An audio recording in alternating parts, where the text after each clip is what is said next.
वर्षभरामधून फक्त 3 ते 4 महिनेच भरपूर असे ताजे हिरवेगार मटार मार्केटमध्ये आपल्याला पाहायला मिळतात.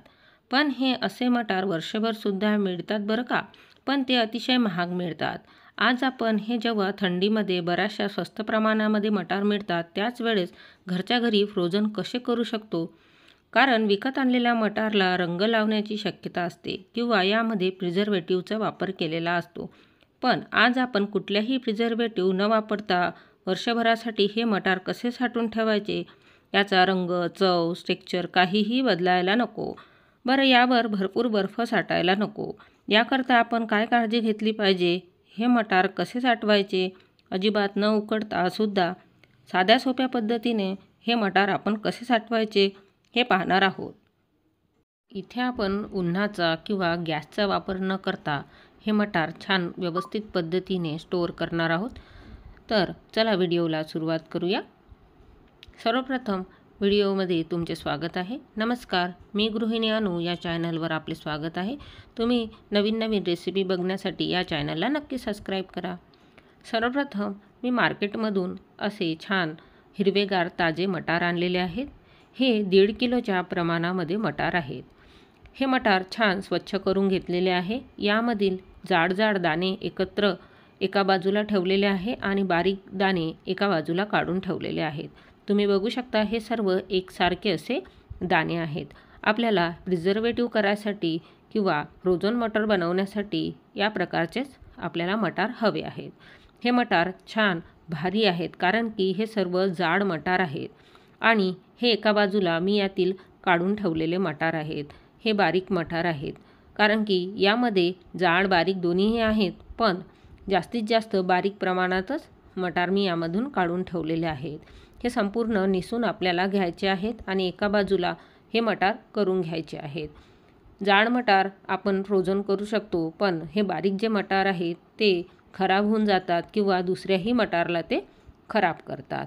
तर या पद्धतीने आपल्याला मटार ठेवायचे आहेत. मार्केटमधून जेव्हा आपण शेंगा आणतो तेव्हा मटारच्या शेंगा ह्या आपल्याला कोणत्या पद्धतीच्या घ्यायच्या ते मी तुम्हाला सांगत आहे. आपल्याला जाड मटार हवा आहे, त्यासाठी जी अशी पांढरी शेंग असते ना त्यामधलाच मटार आपल्याला घ्यावा लागतो. तर या पद्धतीचा मटार आपण आणायचा आणि या निसून घ्यायचं आणि व्यवस्थित एका कापडावर याला सुकवून घ्यायचं, नाहीतर दुरडीमध्ये 1 ते 2 तास फॅन खाली ठेवायचं. म्हणजे यामध्ये जे पाणी असेल किंवा ओलावा असेल तो निघून जाईल. दमटपणा असल्यासही फ्रीजरमध्ये आपण जेव्हा मटार ठेवतो तेव्हा ते कुमट वास मारत नाहीत आणि छान राहतात. या पद्धतीने आपल्याला मटार हे व्यवस्थित करून घ्यायचे आहेत. तुम्ही पांढऱ्या शुभ्र कपड्यावर टाकून याला फॅन खालीसुद्धा 1 ते 2 तास ठेवू शकता. अशा प्रकारे दुरडीमध्ये ठेवले तरी चालतात. असा एअरटाईट कंटेनर असेल तर तोही आपल्याला हवा आहे, नाही तर झिपलॉकची बॅग असेल तीही चालेल, कारण की हवाबंद आपल्याला हवा आहे. स्टीलचा डबा जरी असला तरीही चालेल, पण हे आपल्याला ट्रान्सपरंट असलं तर दिसायला बरं पडतं, आठवणही राहते, म्हणून या पद्धतीने वापरावे. आपले मटार छान झालेले आहेत. तुम्ही बघू शकता की हातामध्ये घेतल्यानंतर ते मटार छान असे हलके आणि छान स्वच्छ असे वाटत आहेत आणि याची जी जाडी आहे तीही छान आहे. काढून ठेवलेले मटार हे वेगळेच दिसत आहेत. ही पद्धत आपल्याला वापरायची आहे. आठवणीने सर्व दाणे वेगवेगळे करून घ्यायचे आहेत. आता आपलं कंटेनर घेऊया आणि यामध्ये आपण मटार भरून घेऊया. एकूण एक दाणा हा जाडसर असल्यामुळे छान टवटवीत दिसत आहे. असाच मटार आपल्याला हवा असतो. मार्केटमध्ये जो फ्रोझन मटार मिळतो तो खूप महाग असतो. घरच्या घरी कमी मेहनतमध्ये आपल्याला मटार साठवायचा आहे. हा मटार अशाच पद्धतीने कोरडा करून आपल्याला फ्रीजरला ठेवायचा आहे. याला कुठल्याही प्रकारे 4 महिने कुठलेही कोंब येत नाहीत, काहीच नाही. फक्त जेव्हा आपण टाईट करतो तेव्हा हा डबा जो आहे तो पूर्ण भरलेला असावा. यामध्ये हवा अजिबात जाता कामा नये. त्याच पद्धतीने आपण एअरटाईट बॅगमध्ये सुद्धा हे भरून घेऊया. काही वेळेस काय होतं की आपण पाण्यामध्ये उकळून पुन्हा मीठ साखर टाकून या पद्धतीने मटार ठेवत असतो. त्या पद्धतीपेक्षा ही पद्धत खूप सोपी आहे. तुम्ही तीही पद्धत वापरू शकता, पण ही पद्धत नक्की वापरून बघा. झिपलॉकच्या बॅगमध्ये छान व्यवस्थित मटार आपल्याला पॅक करायचे आहेत. चारही बाजूने पूर्ण आपल्याला हे पॅक करून घ्यायचं आहे. अशा पद्धतीने हे मटार आपण पॅक करून घेतलेले आहेत.